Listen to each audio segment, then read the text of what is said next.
cosa no se me quita, ya tengo que empezar. Despégate.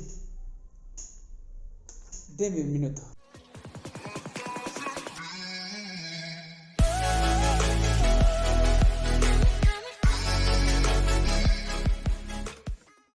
¿Qué hay, chicos? Bienvenidos a este nuevo episodio del Reino Científico. Y bueno, el día de hoy quiero contarles una anécdota. Hace muchísimos años, cuando yo era más niño, a veces me llegaba a preguntar cómo es que funcionaban algunas cosas, como por ejemplo el pegamento, o por qué el hombre araña se podía pegar a las paredes, o por qué las hormigas o algunas lagartijas pueden pegarse y poder escalar muros. Hasta que descubrí que el pegamento funciona por dos tipos de fuerza, la adhesiva y la cohesiva. Para poder entender las fuerzas cohesivas, vamos a imaginar que tenemos muchos imanes, ¿no? Así, imán por aquí, por acá, por acá, por acá, por acá. Y entonces vamos a empezar a juntar esos imanes. Estos imanes van a tener cargas positivas y negativas. Y entonces, cuando nosotros los juntamos, se van a empezar a alinear solitos, a colocarse cargas negativas y positivas. Se van a empezar a unir como imanes con diferente polaridad, hasta formar una gota de pegamento.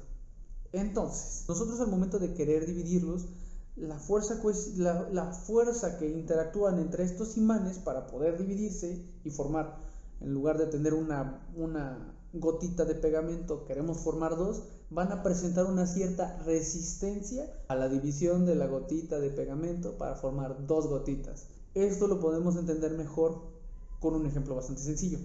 Imagínense que tenemos una cadena muy larga, una cadena de metal, ya sea o de plástico, la que ustedes quieran. Tenemos una cadena, ¿no? Pum, pum, pum, pum, pum, que se extiende hasta el infinito.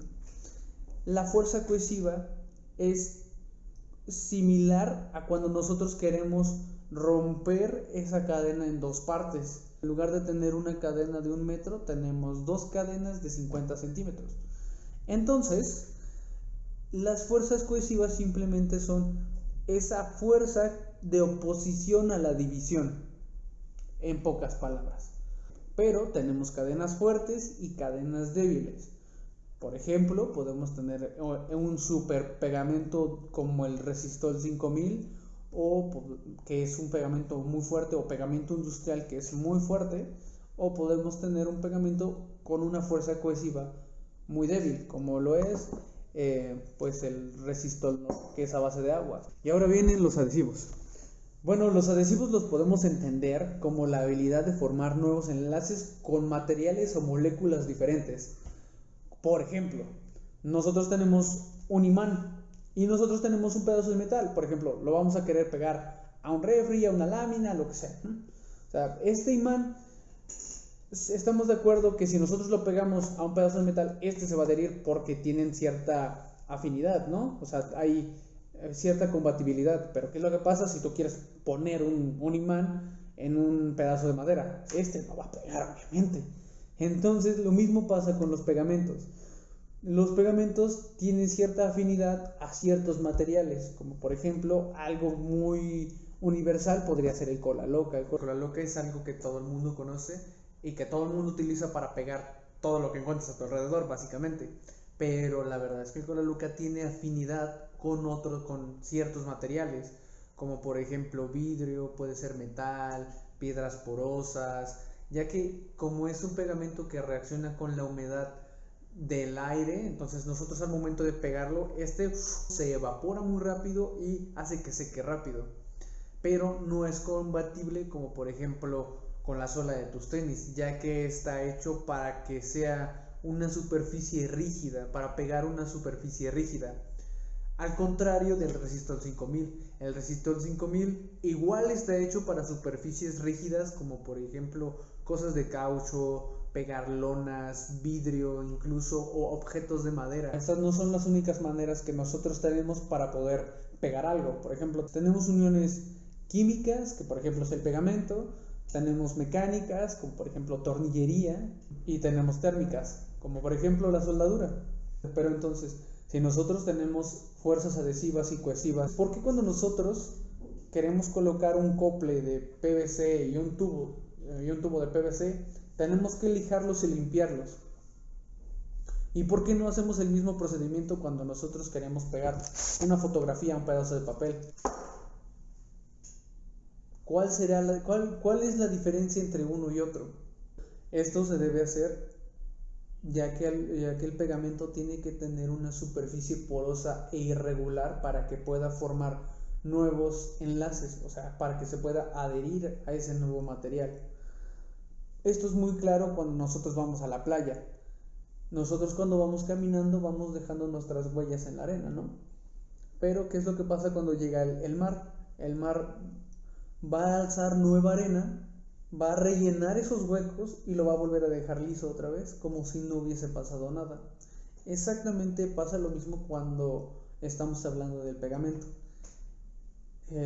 Nosotros dejamos un rastro de imperfección y porosidad en esos materiales, nosotros pasamos el pegamento y entonces el pegamento se va a encargar de hacer una nueva unión.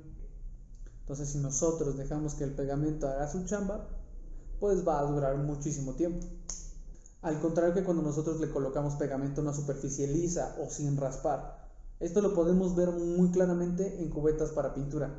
Como están conformadas las cubetas de pintura, sus moléculas o enlaces entre sí no permiten que haya porosidades a pesar de que nosotros generemos esas imperfecciones, porque esas cadenas de polímeros son tan unidos que no permiten el ingreso o la generación de nuevos enlaces con otros elementos. O por ejemplo, cuando no sé si se han dado cuenta que alguna vez han querido pegar o se les ha derramado el pegamento en una mesa, va a manchar, por supuesto, va a manchar, pero no se va a adherir a la mesa, o sea, ese pegamento no se va a adherir a la mesa, a menos que sea un pegamento como para madera, ahí sí, pero es porque ese pegamento tiene la habilidad de adherirse a la madera, entonces ahí sí es su problema, pero por favor chicos no lo hagan. Pero entonces, ¿qué es lo que pasa con las hojas? ¿Por qué con las hojas no tenemos que tener que rasparle como por ejemplo objetos de tubería de PVC? Bueno, pues aunque no lo parezca, las hojas tienen microporos muy chiquititos que gracias a esos poros nosotros podemos colocarles tinta y poder escribir. Pero no solamente estos huecos o poros los puede rellenar el pegamento, sino que también los insectos. Los insectos tienen unas pequeñas vellitos o microgarritas, como por ejemplo en esta icónica escena del Hombre Araña donde Spider-Man o Peter Parker le hacen un zoom a sus manos y ve que empiezan a salir pequeñas garritas, en los cuales estos vellitos pueden llegar a formar enlaces con las porosidades de las paredes de los muros, que a pesar que nosotros no podamos verlos, no significa que no estén ahí. Entonces, cuando el Hombre Araña coloca su mano en estas pequeñas porosidades, se genera una fuerza, y esta fuerza se le conoce como la fuerza de Van der Waals, que son literal pequeños enlaces que no necesitas de agentes externos para que tú puedas generar una carga positiva y negativa. Esto es como si tuvieras un imán en las manos, básicamente, pero no necesitas tanta fuerza como para sacarlo. Simplemente como los electrones y las partículas siempre están en constante movimiento, el Hombre Araña, al momento de introducir su mano en el muro, estas cargas negativas que se encuentran dentro de los muros pueden llegar a pegarse a sus vellitos, a sus vellosidades. Entonces, gracias a eso pueden llegar a escalar. Estos enlaces son tan pequeños y delgados que no necesitas tanta fuerza. Digo, en el Hombre Araña es diferente, porque es un sujeto que pesa como 80 kilos. Sí tiene que tener una fuerza de agarre ese sujeto, pero vamos, es un superhéroe. Hemos llegado al final de este video, pero antes vamos a hacer un experimento. Solo necesitamos harina de trigo, 3 vasos de agua, una olla y fuego. Así es chicos, vamos a hacer el mítico, el asombroso engrudo. Esta es una súper buena idea cuando ya son las 11, 12, 1 de la mañana y no sabes dónde ir a comprar pegamento. Lo que vamos a hacer es, primero vamos a colocar el agua, vamos a revolver con la harina de trigo, lo vamos a revolver bien, lo vamos a estar meneando 15 minutos a fuego bajo, dejamos que se enfríe tantito y vamos a tener un engrudo perfecto. Bueno, yo les voy a subir mi procedimiento les voy a, si tienen algo que pegar, por favor péguenlo y me muestran qué tal les quedó, si las porciones que yo les di son las adecuadas. Nos vemos hasta el próximo video, chicos. Si tienen dudas de cómo funciona algún objeto en particular, aquí mismo lo vamos a desarmar y lo vamos a ensamblar. Pero primero vamos a pasar por un poco de teoría y después nos vamos a la práctica, que eso es lo divertido. Bienvenidos al reino científico, chicos. Nos vemos en el siguiente video. Y si les gustó o no, por favor, déjenme su comentario. Si creen que me faltó algo, si creen que no lo expliqué bien, o si les gustaría que fuese más claro hablando sobre estos temas. Por favor, me encantaría que me dieran su opinión. Voy a estar haciendo las clases en función a lo que ustedes me pidan. También no me vayan a pedir armar una bomba nuclear o armar una bomba de neutrones o armar un acelerador de partículas, que se puede hacer, pero eso lo vamos a hacer más adelante. Vamos a ir evolucionando poco a poco. ¿Está bien, chicos? Entonces, nos vemos a la próxima.